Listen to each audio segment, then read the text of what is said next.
Witamy serdecznie na naszej cotygodniowej pogadance. Witam Ciebie, Sławku. Witam Ciebie, Arturze, witam wszystkich widzów. Cieszę się, że się spotykamy, bo tydzień temu nie było, a masa rzeczy się bardzo wzięła i pojawiła. Ale zanim przejdziemy do naszych głównych tematów, bo ten tydzień bardzo burzliwy był w polityce, zwłaszcza też w polityce polskiej, mi się wydaje, to ja pozwolę sobie na delikatną reklamę, bo moi drodzy, dzisiaj mamy niedzielę, natomiast wczoraj ukazał się projekt mój, który realizowałem wspólnie z konserwatorem zabytków, jak i z Urzędem Miasta Katowice. Fantastyczny projekt pokazujący Katowice, które są jedynym w Europie kosmicznym miastem zbudowanym o koncepcję kosmosu po części. Dużo ciekawych rzeczy tam jest, dużo rzeczy można się dowiedzieć. Mam taką gorącą prośbę, żeby każdy, kto nas dzisiaj ogląda, zajrzał na ten wczorajszy film, zalajkował, wstawił komentarz taktyczny i wysłał kilku osobom. Im więcej osób dostanie, do większej liczby osób dotrzemy, będzie mi bardzo miło, bo jest to projekt, który został zrealizowany przeze mnie. Myślę, że jest to bardzo fajny, promocyjny. No a jeżeli ktoś jest w ogóle ze Śląska albo z Katowic, no to nie może tego nie zrobić. Słuchaj, Sławku, dzisiaj sobie wybrałem taką rzecz, żebyśmy...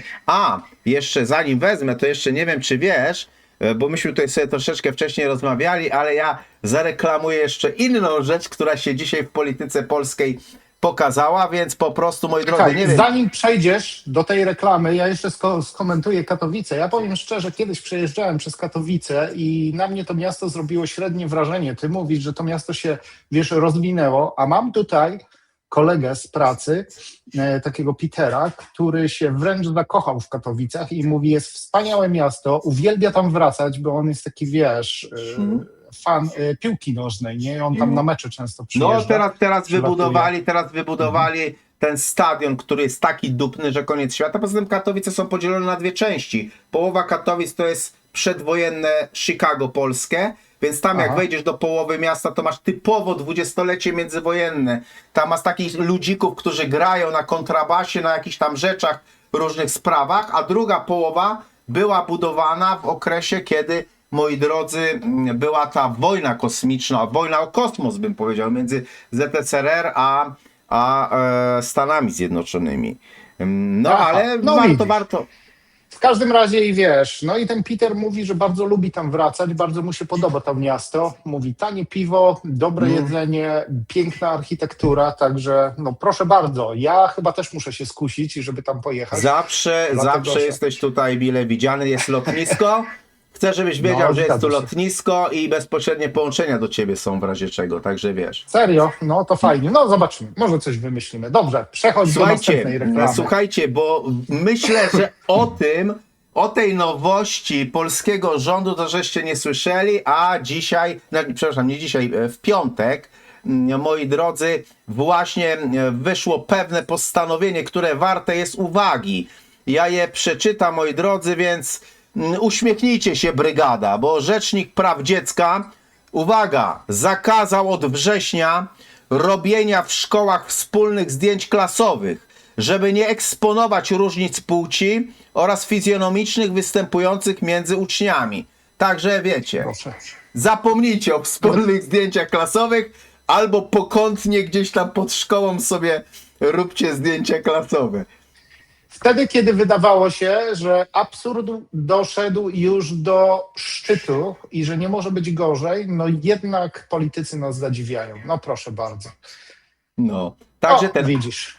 Ale przejdźmy sobie do tematu, który jest bardzo gorący ostatnimi czasy, bo Załęski zdecydował o nadaniu tej elitarnej jednostce wojskowej imienia bohaterów UPA. No i kontra ze strony polskiej była, że prezydent Nawrocki rozpoczął procedurę odebrania Orderu Orła Białego. Co więcej, to jeszcze nie koniec zabawy, bo właśnie Ukraińcy najpierw próbowali robić różne rzeczy, brać i przykładowo zastraszać nas na różne sposoby, że będzie kolejny rozbiór, że będzie to, że będzie tamto. Koniec końców w piątek przybył wysłannik, prawda, no bo byłoby to pierwsze w historii wysłannik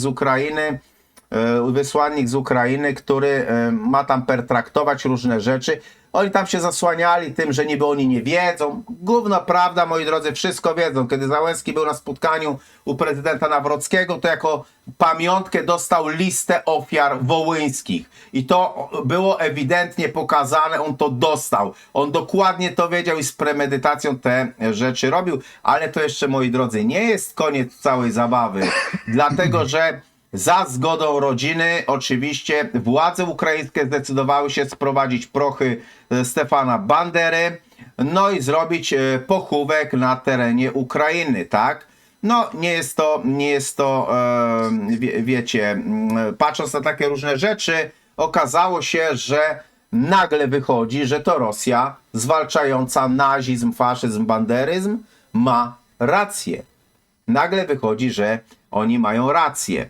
Co więcej, nie tylko Polacy to zauważają, moi drodzy, ale i nasi sąsiedzi też, bo Madziar między innymi nie chce Ukrainy w Unii.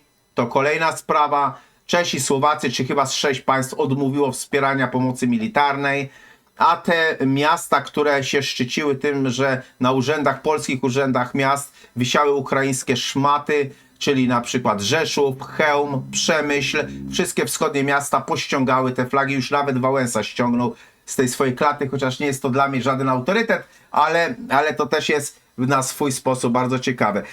Chciałem się zapytać Ciebie o Twoje zdanie, bo wiesz, jak przeprowadzono analizę, Sławek, to 98% komentarzy Ukraińców w ukraińskich mediach popiera decyzję Władimira Zełenskiego, że mają promować tych bohaterów UPA. I to też taką analizę przeprowadziła między innymi Res Futura, no nie?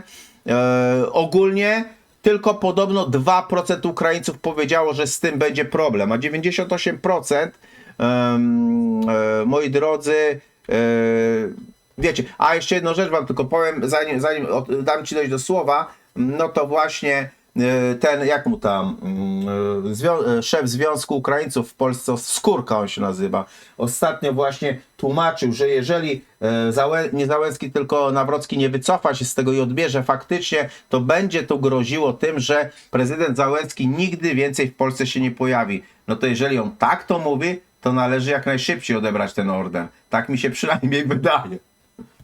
No dobrze, to pozwól, że teraz ja skomentuję.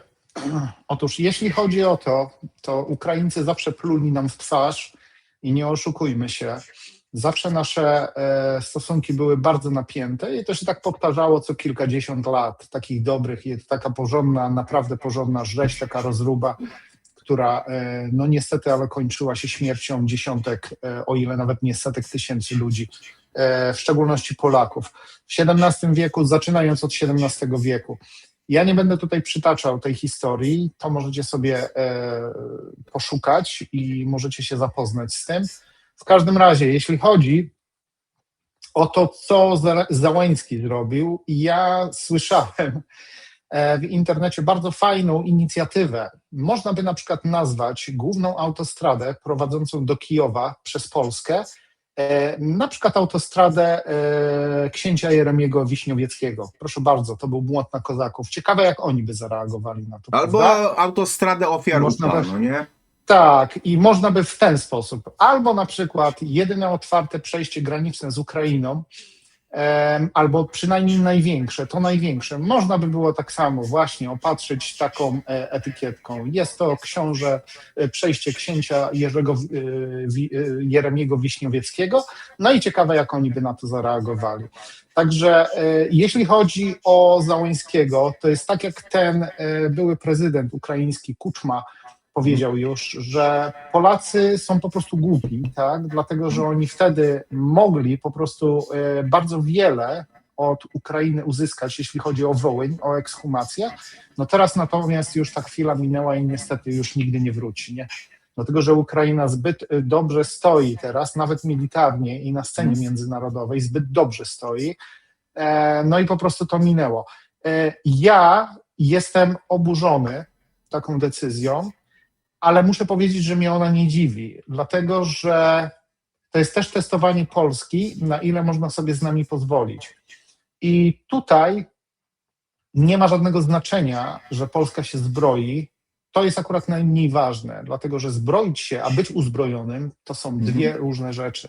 Zanim Polska będzie uzbrojona i będzie miała operacyjną armię, która naprawdę będzie mogła coś zdziałać, będzie mogła albo obronić, albo zagrozić sąsiadom, w zależności od tego, od sytuacji, no to minie jeszcze naprawdę dużo wody w Wiśle upłynie, zanim coś takiego się stanie. Ja tutaj mówię, nie sieję żadnej paniki, to są czyste fakty i na ten temat też możecie sobie research zrobić i zobaczycie, jak to się po prostu odbywa. Moim zdaniem, ja podzielam tutaj twoje zdanie, jest to nie dość, że oburzające, to dodatkowo jeszcze ja uważam, że Polska powinna całkowicie zaprzestać jakiejkolwiek pomocy, czy to humanitarnej, czy militarnej, czy jakiejkolwiek innej, czy przestać płacić przede wszystkim za te Starlinki, na które Polska wydaje, ja nie wiem, 50 milionów, słyszałem taką cenę, tak. dolarów, nie, 50 milionów dolarów, nie wiem, czy to jest rocznie, czy miesięcznie, no przecież to są gigantyczne pieniądze. Także no, uważam, że Polska po prostu powinna pójść po rozum do głowy. A jeśli chodzi o scenę polityczną, jeśli chodzi o to, bo to jest też ważne, to co przed chwilą rozmawialiśmy, ten Kirył Budanow przybył dzisiaj, i to mówię dzisiaj jest piątek, 5 maja, piątek, dzisiaj przybył, no i toczą się rozmowy. Jutro te rozmowy zostaną kontynuowane na temat tej oburzającej, tego nadania tej jednostce ukraińskiej, no i zobaczymy, co z tego wyniknie. Jak myślisz, jak to się rozwinie? Bo ja muszę ci powiedzieć, że Polska będzie oburzona, ale nie podejmie żadnych kroków, które mogłyby skutecznie przeciwdziałać po prostu albo odwrócić decyzję Załęckiego. Jak myślisz, Artur? To znaczy, ja ci powiem bardzo prosto, jak ja myślę. Ja myślę, że będzie jedna wielka kupa. To znaczy, tradycyjnie będzie sytuacja polegająca, wiesz, Sławku, na tym, że order w mojej ocenie 8 ma być odebrany, czyli za kilka dni. Czyli w zasadzie, jak my to wychodzi teraz, dzisiaj mamy wieczór, niedzielę niby, bo oglądamy to w niedzielę, prawda, a nagrywamy to w piątek, no to w poniedziałek powinna być powinni rozpatrywać ten wniosek i w mojej ocenie ten order nie zostanie odebrany, to po pierwsze. Natomiast co więcej będzie tak, że jak będą sprowadzone prochy Bandery, to jeszcze wyślą delegację w postaci Kowala, który tam pojedzie i oczywiście minister spraw zagranicznych Sikorski powie, że jest nam bardzo przykro, jest nam bardzo smutno, no tego się nie spodziewaliśmy, prawda? I zostaniemy tradycyjnie w czarnej dupie. Wiesz, mnie na przykład, powiem ci szczerze, Sławku, inna rzecz troszeczkę niepokoiła, bo tutaj się zrobiła potężna burza, takie, bym powiedział, nawet antyukraińskie powstanie wśród Polaków i na internecie, jakbyś zobaczył, czy to Polacy mają dosyć Ukraińców, kompletnie mają dosyć Wcale się nie dziwię. robienia z nich głupków i padły takie słowa wśród polityków, polskich polityków, na przykład zwłaszcza z Platformy Obywatelskiej, no dobra, tam Koalicji Obywatelskiej teraz to jest, że no sytuacja jest taka, że Nawrocki nie pojechał i nie pojawił się nigdy w Kijowie, no nie, a co więcej tam na przykład mer Lwowa Sadowy tłumaczył, że Nawrocki boi się jechać na przykład na Ukrainę na przykład, nie? Natomiast wiesz co, tutaj kompletnie nie chodzi o to, czy on się boi, czy on się nie boi, tylko po prostu, jeżeli w Polsce był Załęski i Załęski dostał książkę z kwestiami Wołynia i efekt był tego typu, czekaj, zapalę tu światło, i efekt był tego typu, że zobowiązali się do czegoś, nie wiem do czego, ale na pewno tam za zamkniętymi drzwiami do czegoś się zobowiązał Załęski. Ponoć do ekshumacji. No i teraz masz sytuację, że Nawrocki specjalnie otwarcie powiedział, że Załęski go oszukał, tak? To po prostu nie ma co jechać na Ukrainę, bo Załęski nie jest żadnym partnerem do rozmowy. Moi drodzy, Oczywiście. Załęski nie jest dla mnie osobiście żadnym partnerem do rozmowy nie jest fajansiarz, który własnym fiutem gra na fortepianie. A jeżeli ktoś chce, to niech sobie popatrzy, jak swoim fiutem Załęski jako kabareciarz wcześniej grał na fortepianie. I ktoś taki jest jakimkolwiek autorytetem, nie jest żadnym autorytetem, moi drodzy. W związku z tym, jeśli nie jest autorytetem, to się po prostu do Kijowa nie jedzie. To jest prosta filozoficzna sprawa. Co więcej, na przykład, wiesz, chcę ci powiedzieć taką No to jedną dobrze, rzecz. czekaj chwileczkę. To w takim razie, bo to jest to, o czym rozmawialiśmy poprzednio, no to znowu to jest kolejny argument ku temu, żeby uważać, domniemywać, może nie uważać, domniemywać, że tak naprawdę komuś bardzo zależy, żeby zaognić te i tak już bardzo kruche stosunki między polsko-ukraińskie, tak, po to, żeby doszło do jakichś tam głębszych antagonizmów, prawda? Dlatego, że wiesz, że nikt przy zdrowych zmysłach tego nie robi. No kto kąsa rękę, która podaje ci jedzenie? No tak. Ja No ja tego nie rozumiem. ja ci powiem, co ja uważam. Po prostu w mojej ocenie, myśmy już wiele rzeczy rozmawiali na temat Trumpa, między innymi, Sławku. I moim zdaniem sytuacja wygląda w ten sposób, że wszyscy już wiedzą, że ta wojna idzie ku końcowi. I jedyne, na czym Brukseli, w chwili obecnej, w Brukseli to zacierają aż nogi, żeby przystąpić z powrotem do interesów z Rosją. Natomiast ogólnie, jedyne, na czym tak naprawdę zależy Brukseli, to zależy na jednej rzeczy. Oni wiedzą, że ta wojna się zakończy. Oni to wiedzą.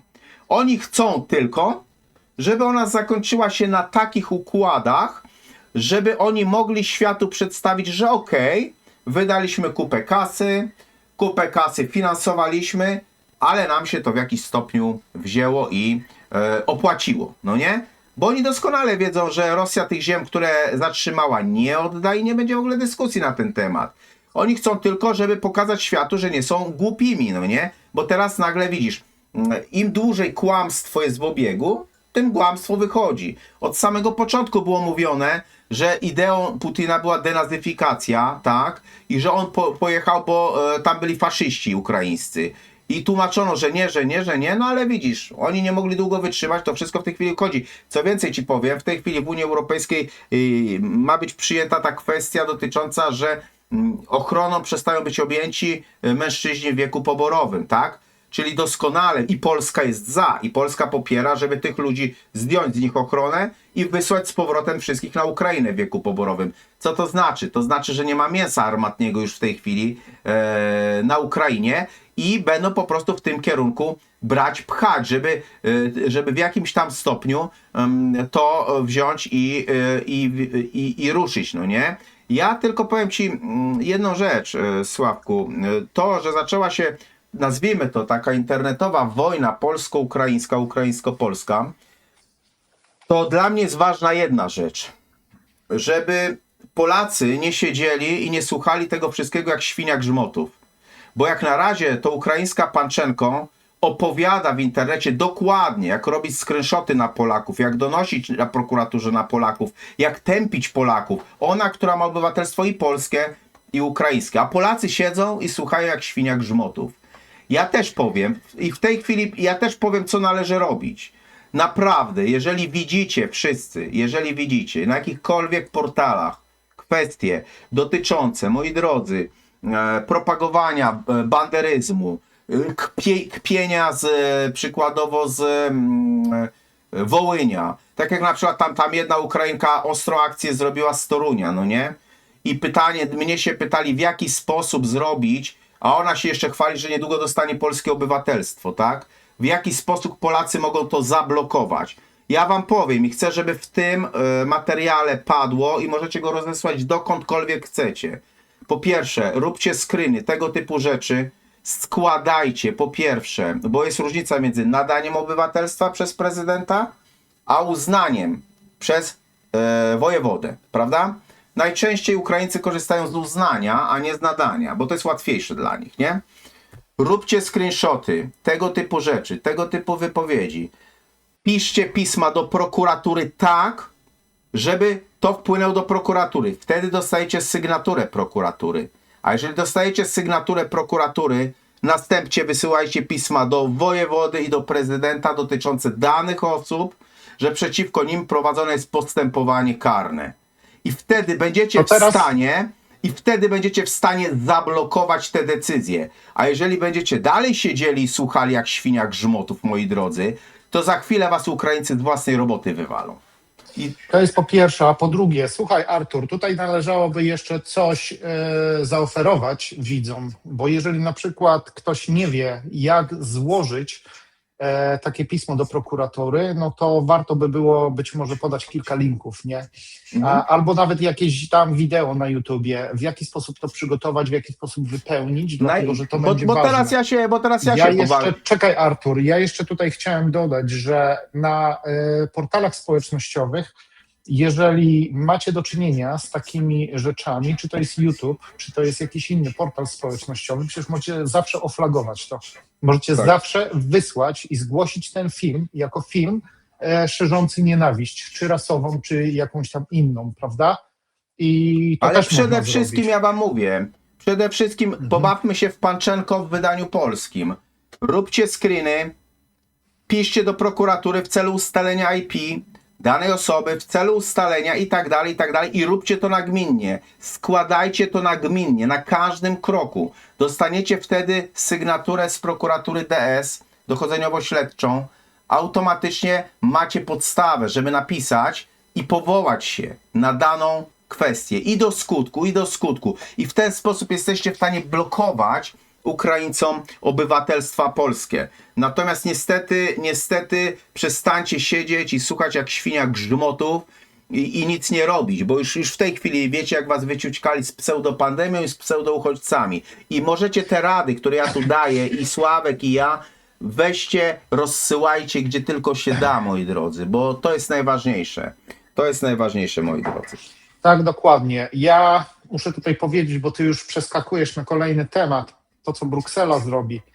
Ja tutaj, Arturze, widzę jeszcze inną rzecz, która jest znacznie poważniejsza niż tylko stosunki, wiesz, ukraińsko-polskie. Ja tutaj widzę, no niestety, ale ten kryzys finansowy, który nadchodzi wielkimi krokami. I tak naprawdę ta wojna z Ukrainą teraz ma za zadanie, co jest bardzo logiczne i no jest nie dość, że logiczne, to jest dodatkowo do przewidzenia to było, nie? Ona ma za zadanie ukryć pewne rzeczy i zwróćmy uwagę, że praktycznie na każdym kontynencie zaczynają się teraz jakieś tam niesnaski. W Chinach, w Azji znaczy się Chiny zaczynają dokazywać. Dzisiaj, to ja mówię dzisiaj w piątek, już podano informacje odnośnie tego, że chiński okręt naruszył po raz kolejny 100, czy nawet nie wiadomo który, tam ten akwen tajwański i doszło tam do wymiany ognia. Zwróćcie uwagę, że w USA tak samo się coś zaczyna przygotowywać. Wiadomo, co tam Trump się odgrażał, że chce przejąć Meksyk, chce przejąć Kanadę, Wenezuelę już praktycznie przejął, ale to znaczy, mówię, no nie przejął, tylko na razie korporacje tam weszły, ale chce tak samo Wenezuelę przejąć. Zwróćmy uwagę, to jest następne ognisko zapalne, czyli mamy Ameryka Północna, Ameryka Środkowa, mamy tak samo Azję już, nie mówiąc już o Tajlandii i Wietnamie, które też już tam wymieniają ogień. I oczywiście ja nie muszę mówić tam o Bliskim Wschodzie, bo wiemy wszyscy, co to się tam dzieje. Inwazja Ameryki na Iran, która się rozpoczęła 3 miesiące temu, która miała się w tydzień skończyć, nie skończyła się, co też było do przewidzenia. No i zwróćmy uwagę jeszcze na ostatni ważny kontynent, ja mówię poza Australią, Afrykę. W Afryce co się dzieje? Otóż to jest informacja z ostatniej chwili, może nie z ostatniej, ale to jest dzisiejsza też informacja. Rosja w Mali tak naprawdę doszło do przewrotu i ten rząd, który był prorosyjski, no został obalony.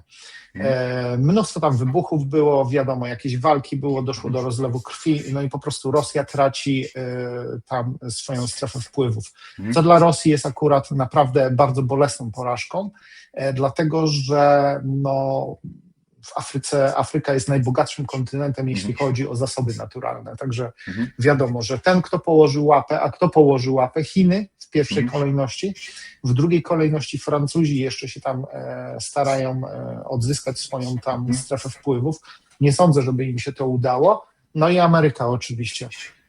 I po prostu widzimy, do czego to dąży. I teraz, bo nie chcę tutaj stracić wątka, te wszystkie wojny, które się toczą, one będą miały za zadanie, żeby ukryć tak naprawdę ten kryzys finansowy, który nadchodzi wielkimi krokami.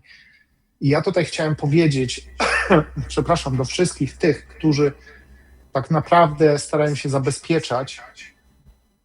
No ja nie wiem, czy takie zabezpieczenie jest. Dlatego, że wiesz co, Artur, my rozmawialiśmy na ten temat.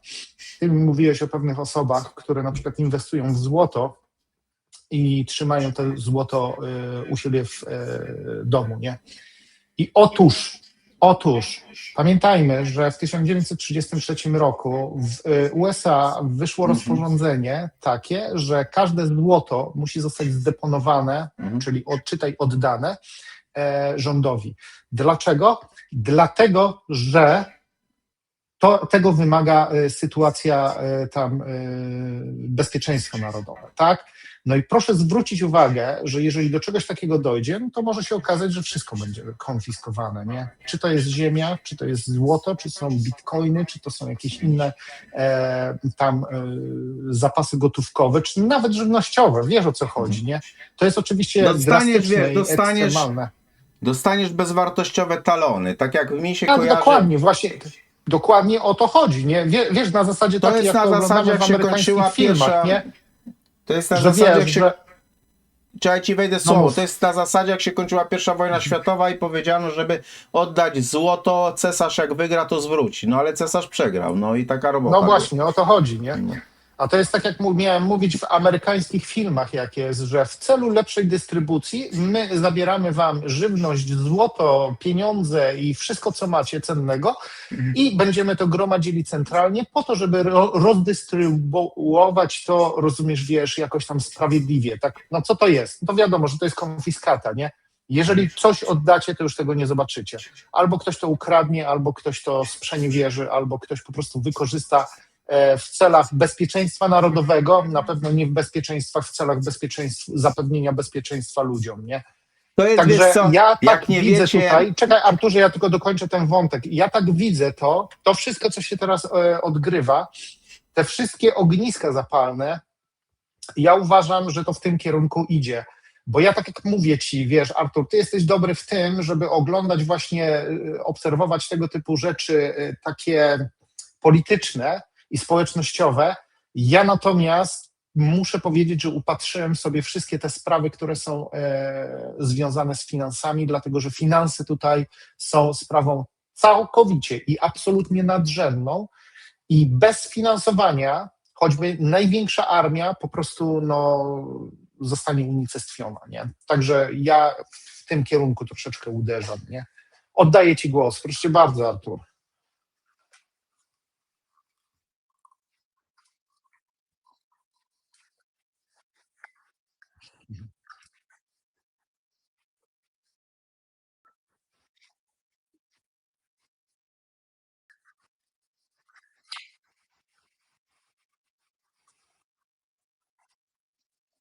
No właśnie, nie?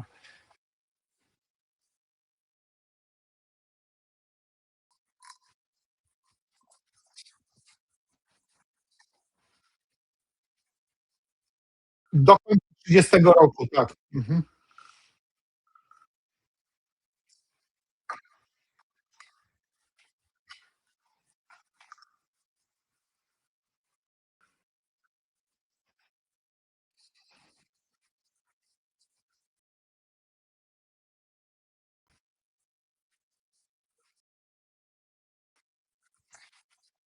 Tak,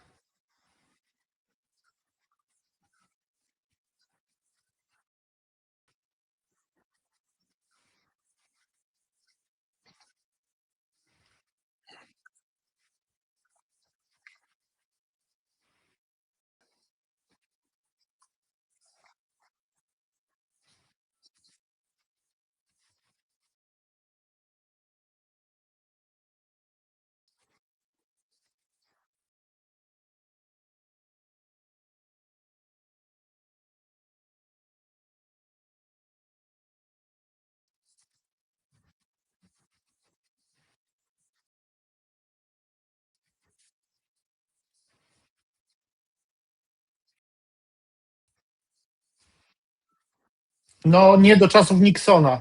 bo to się zmieniło po 71 roku.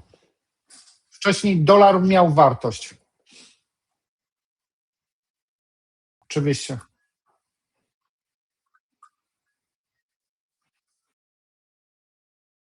I Artur, to jest najlepszy przykład, dlatego że każdy brał, może nie każdy, wiele osób brało właśnie kredyty hipoteczne w frankach szwajcarskich. No i co się okazało? Że frank szwajcarski podrożał stukrotnie, 100%.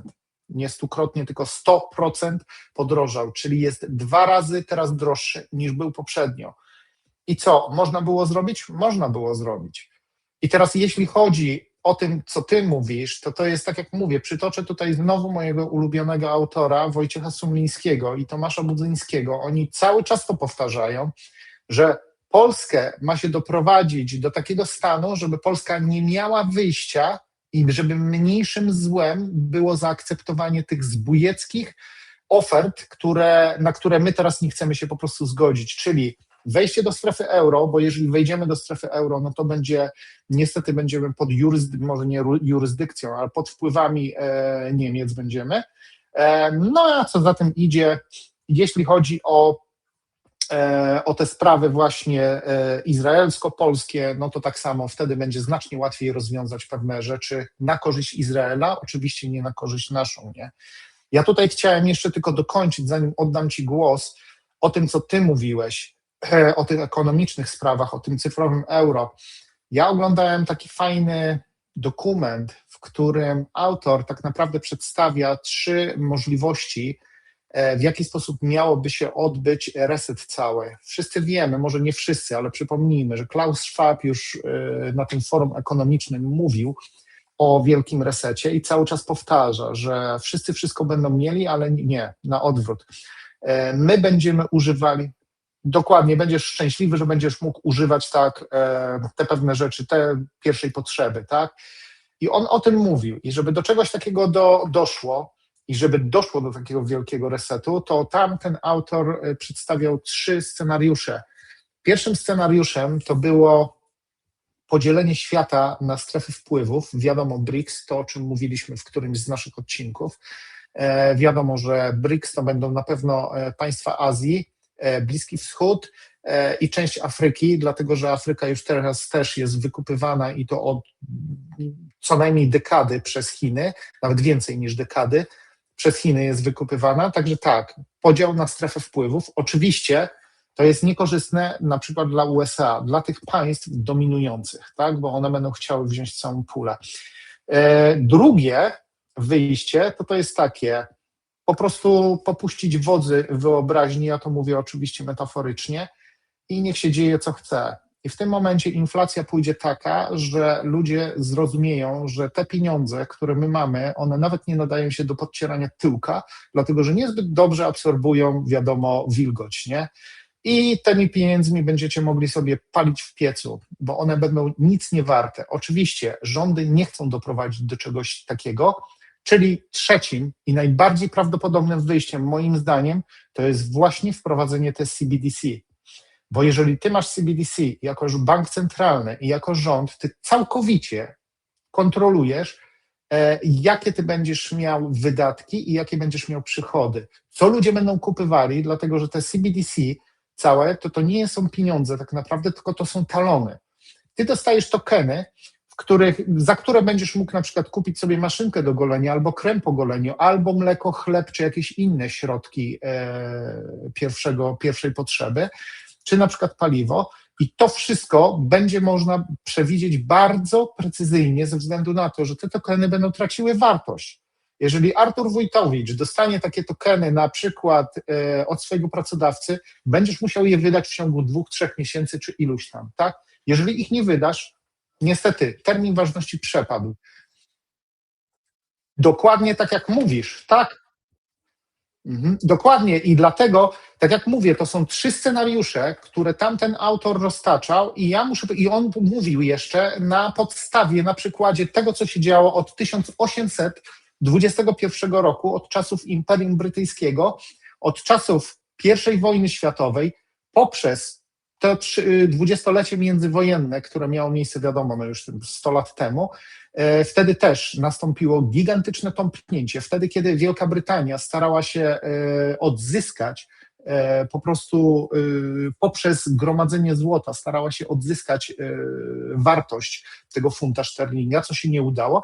No i po II wojnie światowej to było Bretton Woods do 1971 roku, w którym wiadomo, dolar został odcięty całkowicie od złota, czyli przestał mieć swoją wartość, stał się petrodolarem. Tak, wiadomo, że wtedy posadzili tam na tron tego Chomeniego chyba, nie? Z tego co pamiętam, w 1970 tam chyba trzecim roku, czy coś takiego. I dzięki temu Ameryka miała darmowe pieniądze. Teraz to się kończy. I pamiętajcie jeszcze to, o czym mówię, zwróćcie uwagę, to możecie sobie znaleźć w internecie bardzo łatwo, że tak naprawdę praktycznie wszystkie liczące się gospodarki na potęgę gromadzą złoto. Po co to złoto się gromadzi? Po to, żeby zabezpieczyć swój naród i swoją walutę właśnie pokryciem w tym złocie, które się gromadzi. Ja tylko nie jestem przekonany, czy to polskie złoto, które jest kupowane za pieniądze podatników, czy nie zostanie przeznaczone na inne cele, tak jak mówię, izraelsko-polskie. Mhm.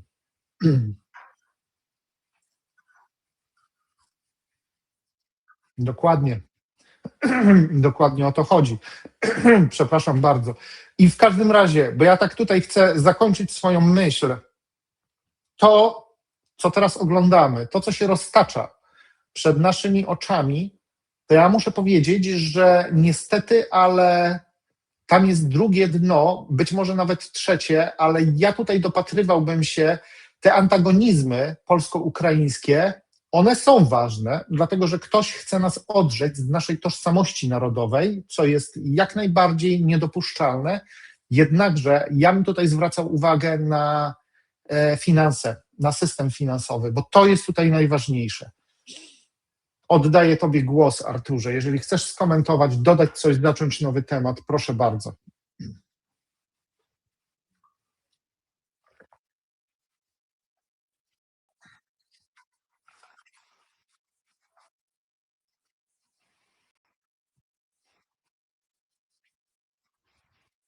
Tak,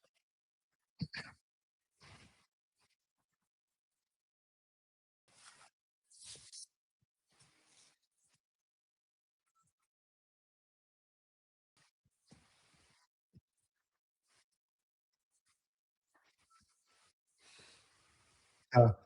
No,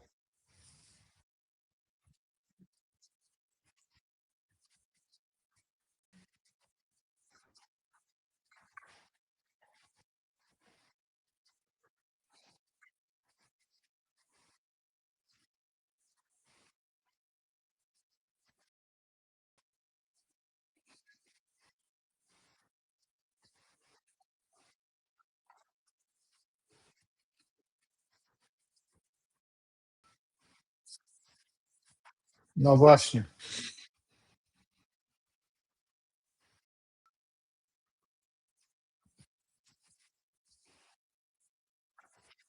Tak.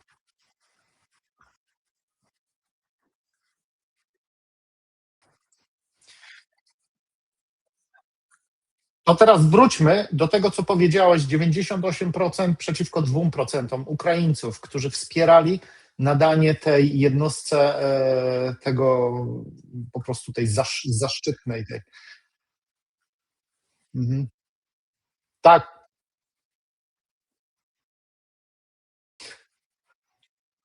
nie, nie wszyscy. Nie wszyscy. Ja mu już śpieszę z wyjaśnieniem. Ja jak rozmawiałem z Rosjanami, ja tak jak mówię, moja żona jest z Łotwy, ona się wychowywała, ona jest Polką, chodziła do polskiej szkoły, perfekcyjnie mówi po polsku, ale w Daugavpils, czyli w Dynenburgu, tam gdzie ona mieszkała, tam miasto jest podzielone, zresztą jak i cała Łotwa, mniej więcej pół na pół, jeśli chodzi o ludność rosyjską i ludność łotewską.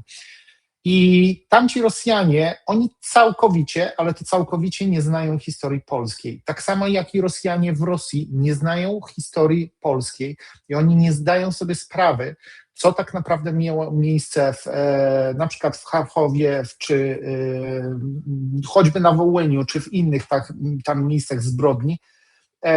Oni nie zdają sobie sprawy, że tak naprawdę 19 czy tam 17 września 1939 roku tak naprawdę Rosja napadła na Polskę po to, żeby po prostu podzielić ją, tak samo jak to miało miejsce jeszcze 20 kilka lat wcześniej, wtedy, kiedy wyzwoliliśmy się spod zaborów rosyjskich, tak?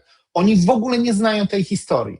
I tak samo jest z Ukraińcami. Ukraińcy w ogóle, ale to w ogóle nie znają tej historii. Niektórzy z nich mogą pamiętać to, ale im przedstawia się, szczególnie to pokolenie, które teraz jest, no nie oszukujmy się, to już jest trzecie, czwarte, nawet piąte pokolenie po II wojnie światowej, które po prostu, wiesz, nie pamięta tego typu rzeczy.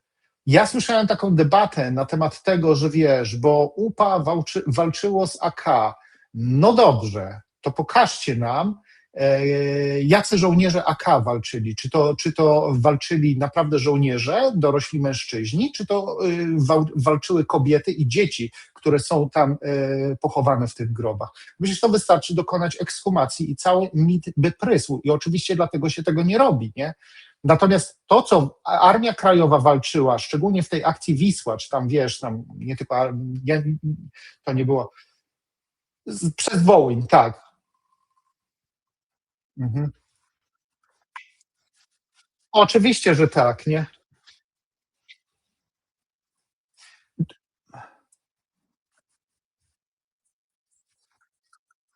Oczywiście,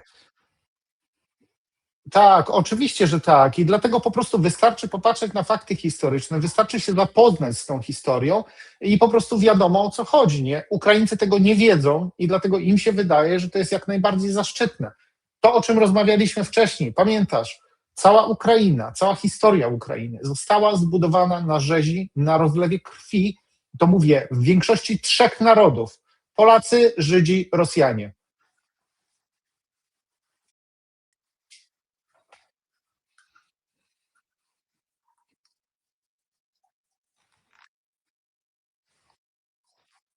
Mhm.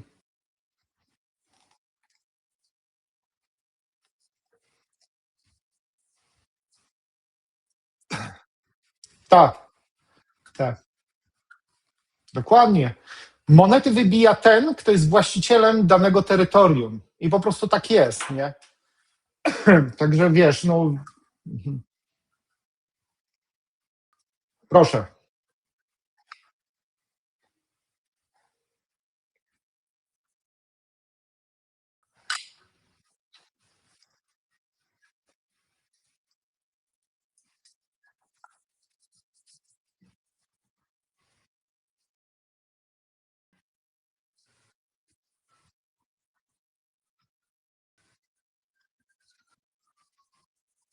Mhm.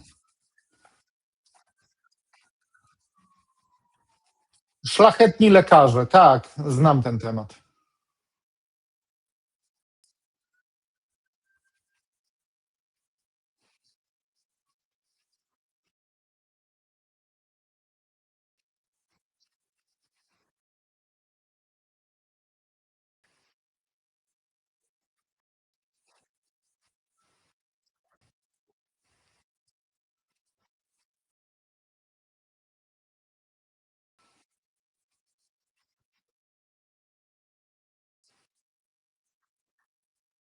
Oczywiście.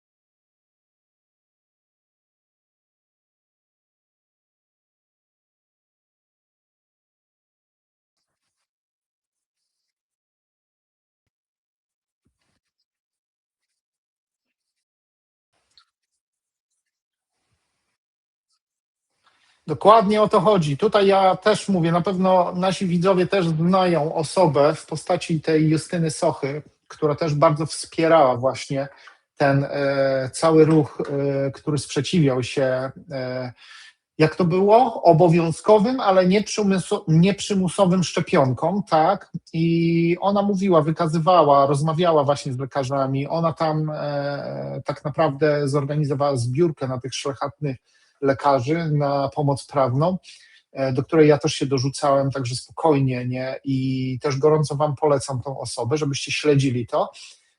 I ona tam wykazywała naprawdę bardzo ciekawe rzeczy. To, o czym ty mówisz, że lekarze oni nie twierdzili, że coś takiego jest złe, że cię zabije. Nie, to nie o to chodzi. To chodzi o to. Jest niezbadane. Niezbadane jest medycznie nieudowodnione i to się, wiesz, opiera tylko tak jak te pieniądze, te dolary, pieniądze fiat, na wierze w to, że te pieniądze coś tam znaczą i są coś tam warte i tak samo i z tymi szczepionkami było, nie? Także o tym oni tam mówili, nie? A ja akurat cieszę się, że wiesz, że tą wiadomość teraz przekazujesz, bo muszę powiedzieć, że nie, teraz dawno tego nie śledziłem, wiesz? Także super, świetna wiadomość.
Mhm.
No dobra, wiesz co? To ja wrócę do mojej poprzedniej tutaj wypowiedzi, jeśli chodzi o te ekonomiczne strefy wpływów. Nieważne, jaka strefa wpływów jest, jakimi pieniędzmi się rządzi, i jeżeli ta strefa nie ma armii, no to ta strefa bardzo szybko zostanie przejęta przez sąsiadów albo przez inne wrogie siły. Niestety tak było, jest i będzie, nic nie zanosi się, że to ma się zmienić. Teraz zwróćmy uwagę, że jeżeli USA wyszłoby z NATO, to automatycznie ustanowiłoby sobie swoje własne prawo międzynarodowe i nie musiałoby się liczyć z nikim, z żadnym innym państwem. I mogłoby robić choćby to, co Putin robi teraz w Ukrainie, tylko że na większą lub mniejszą skalę, to o czym rozmawialiśmy całkiem niedawno, że mogłoby dojść do czegoś takiego, że ponieważ Stany Zjednoczone tracą strefę wpływów, a tracąc, dolar traci gigantyczną ilość traci tak naprawdę na wartości. Siła nabywcza tego dolara to już jest, no jest poniżej progu, który ja nawet nie wiem, czy jest opłacalny, nawet wystarczy porozmawiać z tymi Polakami, którzy w USA mieszkają. Tam już nie ma Eldorado. Da się wyżyć, da się przeżyć, oczywiście, i jest ok, ale to nie jest to, co było. Dlaczego? Dlatego, że Donald Trump doszedł do władzy, tylko dlatego, że po prostu dolar stracił na wartości. I to się stało tak po cichu i tak subtelnie, że wielu ludziom to umknęło. No niestety, takie są prawa ekonomii. I jeżeli teraz Donald Trump mówi, że USA wychodzi z NATO, to ja bym się dopatrywał tutaj, po prostu to jest moje pierwszy podejrzany, jeśli chodzi o to, dlaczego USA chciałoby wyjść z NATO. Chcą zabezpieczyć sobie tereny takie jak cała Ameryka Północna, co już mają, wraz z Kanadą się tam dogadają lub nie, no ale wiadomo, nie sądzę, żeby doszło do wojny jakiejś tam na wielką skalę tam. Meksyk będą mogli przejąć w jakiś sposób siłą, tak samo jak i Wenezuelę i tak samo jak większość tych państw Ameryki Środkowej, w których są tam te ogromne złoża na przykład ropy naftowej i gazu ziemnego, tak? W ten sposób zabezpieczą sobie na przykład swój rynek i zabezpieczą sobie swoją pozycję. I to będzie ich strefa wpływu. Nie mówiąc już tutaj o Kubie, to o czym też mówiliśmy, wiadomo, to jest tylko kwestia czasu i to niedługiego czasu, kiedy USA tak naprawdę przejmie Kubę. Rosja jest za słaba, żeby się przeciwstawić, a Chiny mają za dużo do stracenia, żeby stanąć po stronie Kuby. Jeszcze mają za dużo do stracenia. Taką kartą przetargową dla Chin to jest Tajwan, wiadomo, dla Ameryki to jest Kuba, nie? Także tak jak rozmawialiśmy wcześniej, oni się dogadają, Chiny przejmą Tajwan, USA przymknie oko na to i w drugą stronę będzie dokładnie tak samo. USA przejmie Kubę, Chiny przymkną oko na to przejęcie i po prostu żyli długo i szczęśliwie, przynajmniej przez jakiś czas. Nie wiadomo, jak to długo będzie, ale przez jakiś czas na pewno się dogadają.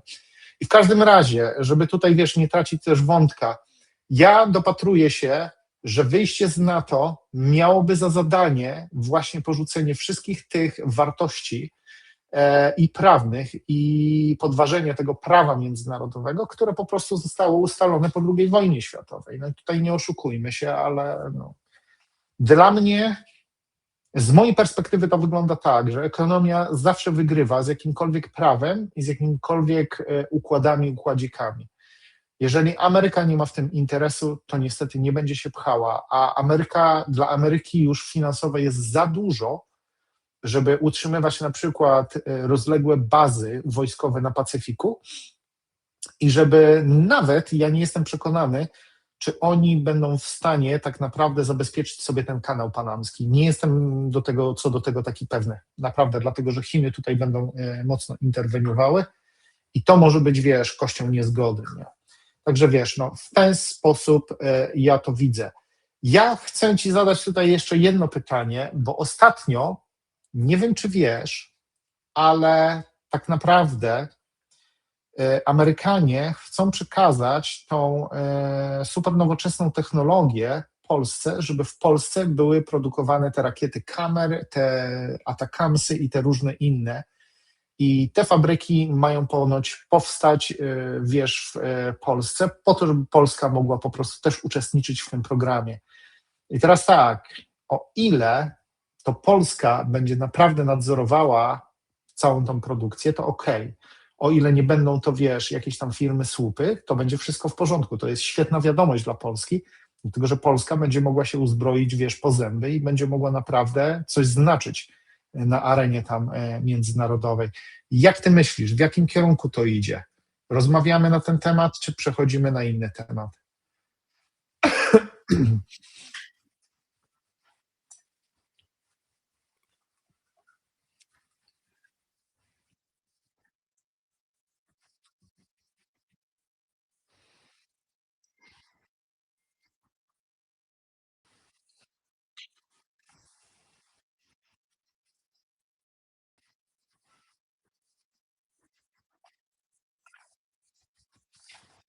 Tak. No tak, tak. Mhm.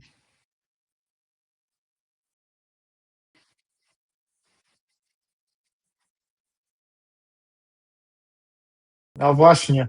To jest kolejna bardzo słuszna ta uwaga, tak? To jest bardzo słuszna uwaga. Mhm.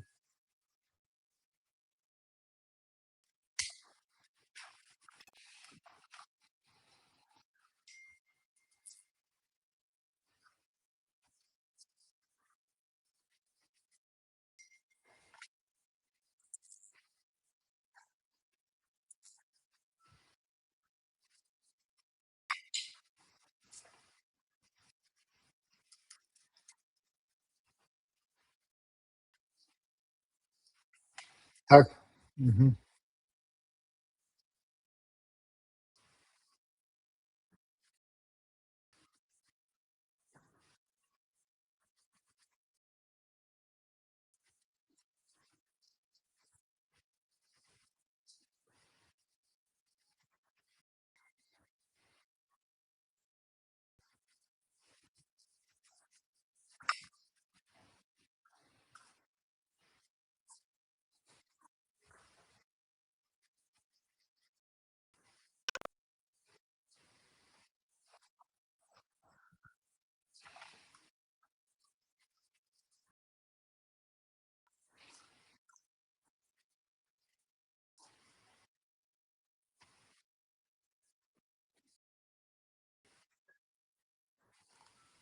Artur, coś jeszcze.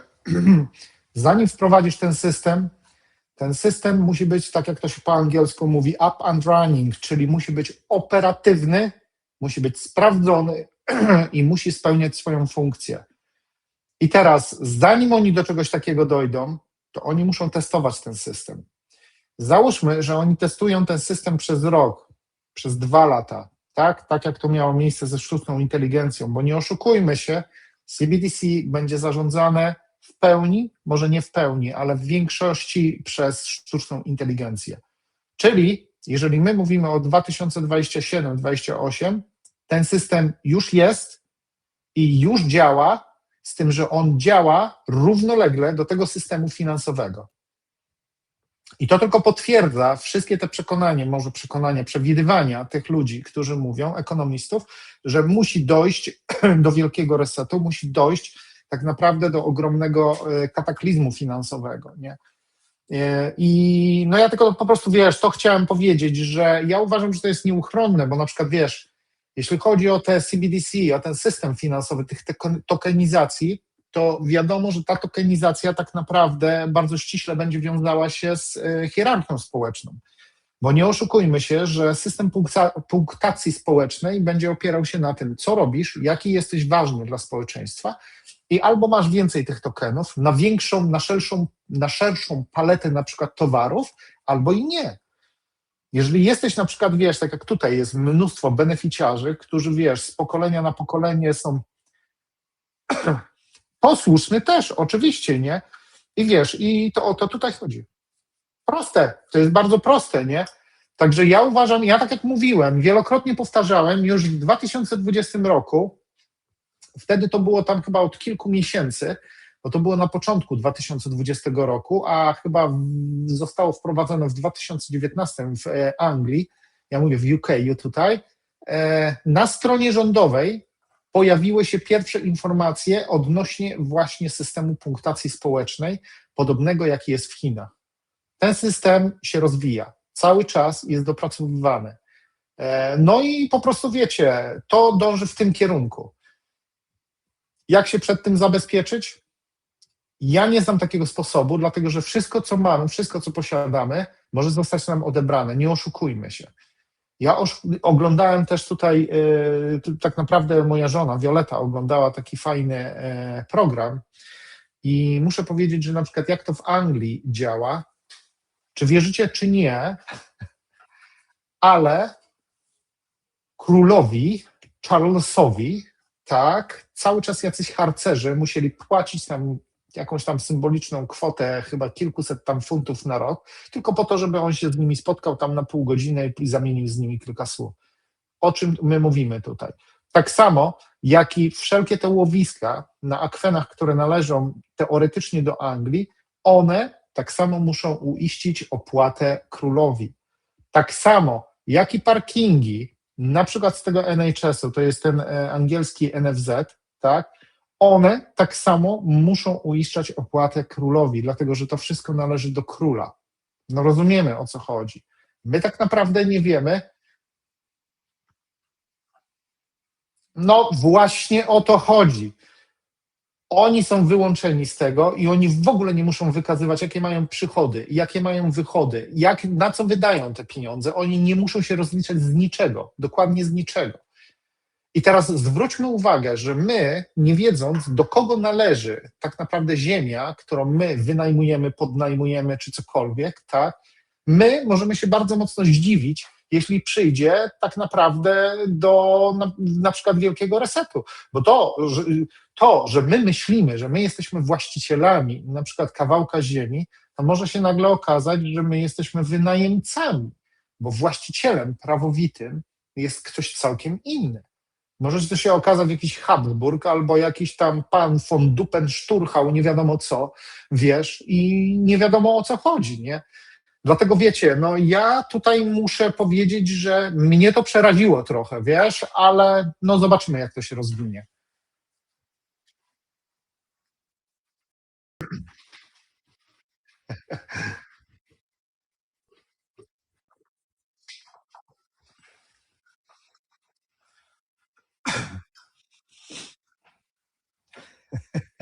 A ja myślałem, że w Zgorzelcu, bo to jest porażka. No proszę. No,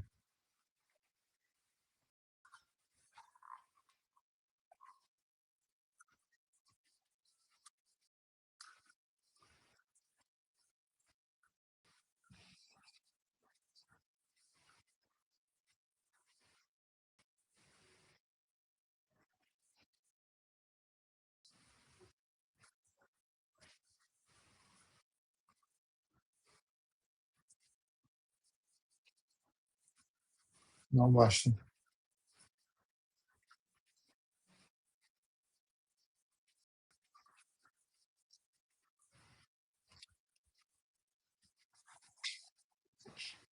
O to chodzi. Dokładnie, a zostało nam tylko podnajęte po to, żebyśmy na przykład mieli jakąś tam radochę z powodu tam zniszczeń z czasów II wojny światowej, tak? Później zostanie nam odebrane. Ja mówię, że te akty posiadania, które my wiemy, że mamy, no mogą się okazać nie do końca tym, czym są. Ja tutaj nie chcę krakać.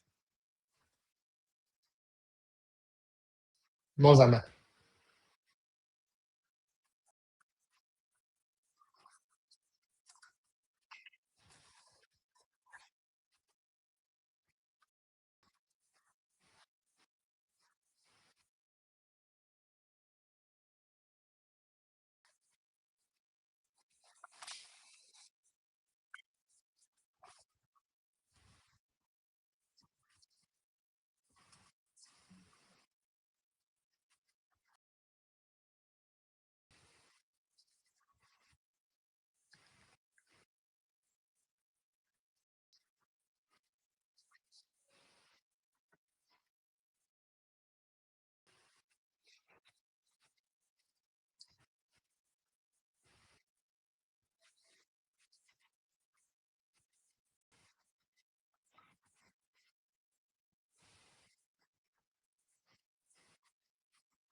Znacznie trudniejszym niż te inne wyspy, które zostały zdobywane w czasie II wojny światowej. Dlatego Ameryka tak naprawdę nie zdecydowała się na przejęcie Tajwanu, dlatego że to kosztowałoby ich zbyt wiele ofiar i w ludziach, i w sprzęcie. To, o czym ty mówisz, Arturze, to ja się całkowicie tutaj z tobą zgadzam, z tym, że ja dodałbym jeszcze jedną rzecz. Chiny na pewno będą chciały się pochwalić w jakiś sposób, wiesz, swoją potęgą militarną i na pewno zrobią pokazówkę. Ja nie mówię, że to będzie pełnoskalowy atak na Tajwan, ale na pewno w momencie, kiedy będą się czuły na tyle pewne, żeby pokazać, ujawnić światu, jakie potężne są, to one na pewno wytoczą ciężkie działa, choćby te myśliwce szóstej generacji, czy jakieś super nowoczesne lotniskowce, i oni na pewno zrobią jakąś pokazówkę, przynajmniej na jakąś tam jedną plażę, czy na jeden tam jakiś port, po to, żeby po prostu przestraszyć świat, żeby ludzie zastanowili się dwa razy, zanim zaatakują Chiny, nie? Mhm. Tak, tak. Mhm.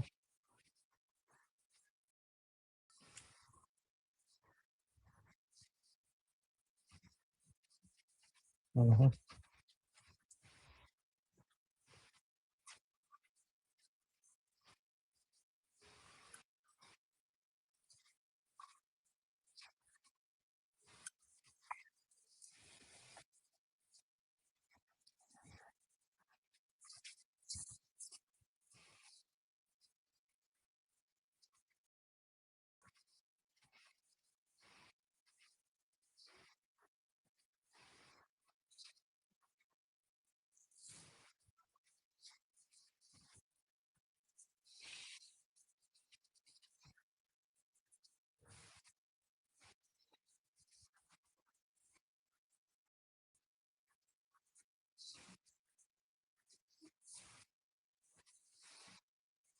I to jest klucz tutaj, tak, zgadza się.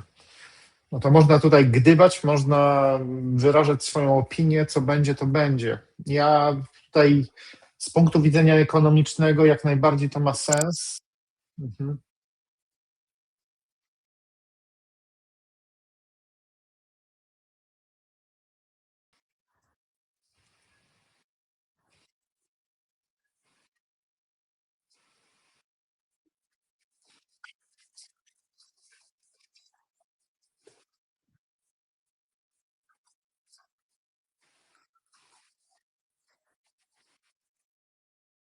Tak, to on już to robi, tak. Mhm.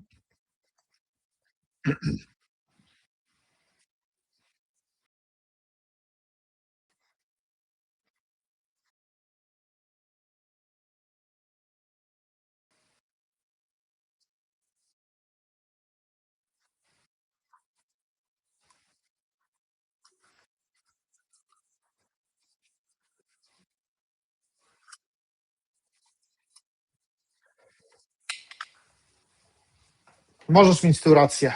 Ja uważam, że Trump, no niestety, ale już rozpoczął to duszenie tej Kuby, to o czym mówiłeś. I rzeczywiście, po co tam wprowadzać jakiekolwiek wojska, jeżeli oni sami się zawalą pod własnym ciężarem, później tylko wiesz, oni wejdą, Amerykanie wejdą, posprzątają, ułożą sobie na swój ład, swój porządek sobie tam oczywiście wprowadzą, wybudują sobie to, co chcą i oczywiście przejmą cały teren bez jednego wystrzału, jak to się mówi, nie? Z Tajwanem być może będzie tak samo, jeśli chodzi o Japonię i Australię. Australia tutaj jest jedną wielką niewiadomą, dlatego że Australia tutaj bardzo mocno opowiada się właśnie po stronie i Filipin, i no jest przeciwna na pewno ekspansji Chin. To są też ich strefy wpływów. Japonia natomiast, z tego co czytałem, to zbroi się i to zbroi się bardzo potężnie, z tym, że Japonia ma tam wiele innych problemów społecznych, dlatego że podobnie jak i w Europie, no, społeczeństwo japońskie wymiera i niestety wojna, jakakolwiek wojna, mogłaby tylko pogłębić redukcję ich populacji, co oczywiście byłoby z punktu widzenia Japończyków to porażką. Mhm.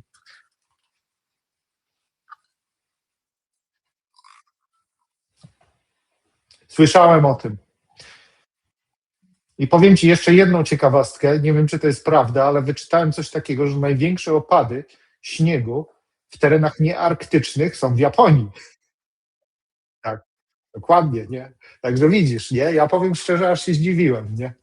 No ale rzeczywiście, nie? Tak.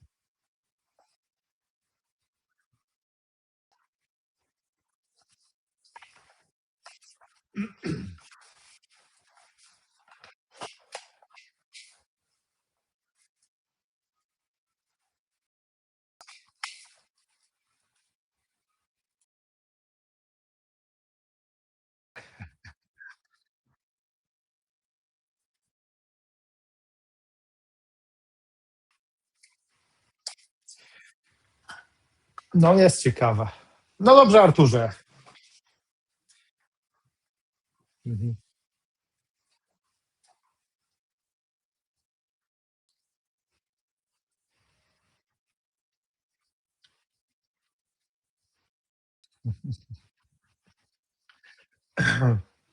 No, rozmawialiśmy z Singapurczykami. Muszę powiedzieć, że wiesz co? No, oni mówią ciekawe rzeczy opowiadali. Naprawdę, jest całkiem inny świat, całkiem inna kultura i powiedzieli, no, całkiem inny, naprawdę inny świat. Całkiem. No ale może kiedyś pojedziemy tam, polecimy z tym, że no, jest to dość drogie.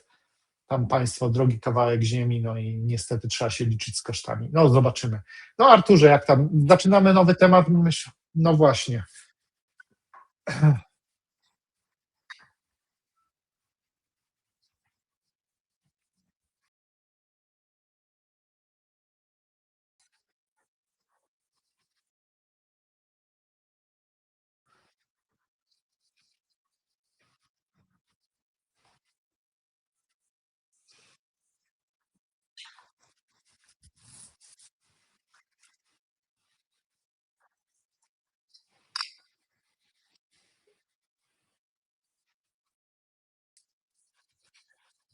Ja również Tobie dziękuję, Arturze, i dziękuję naszym widzom.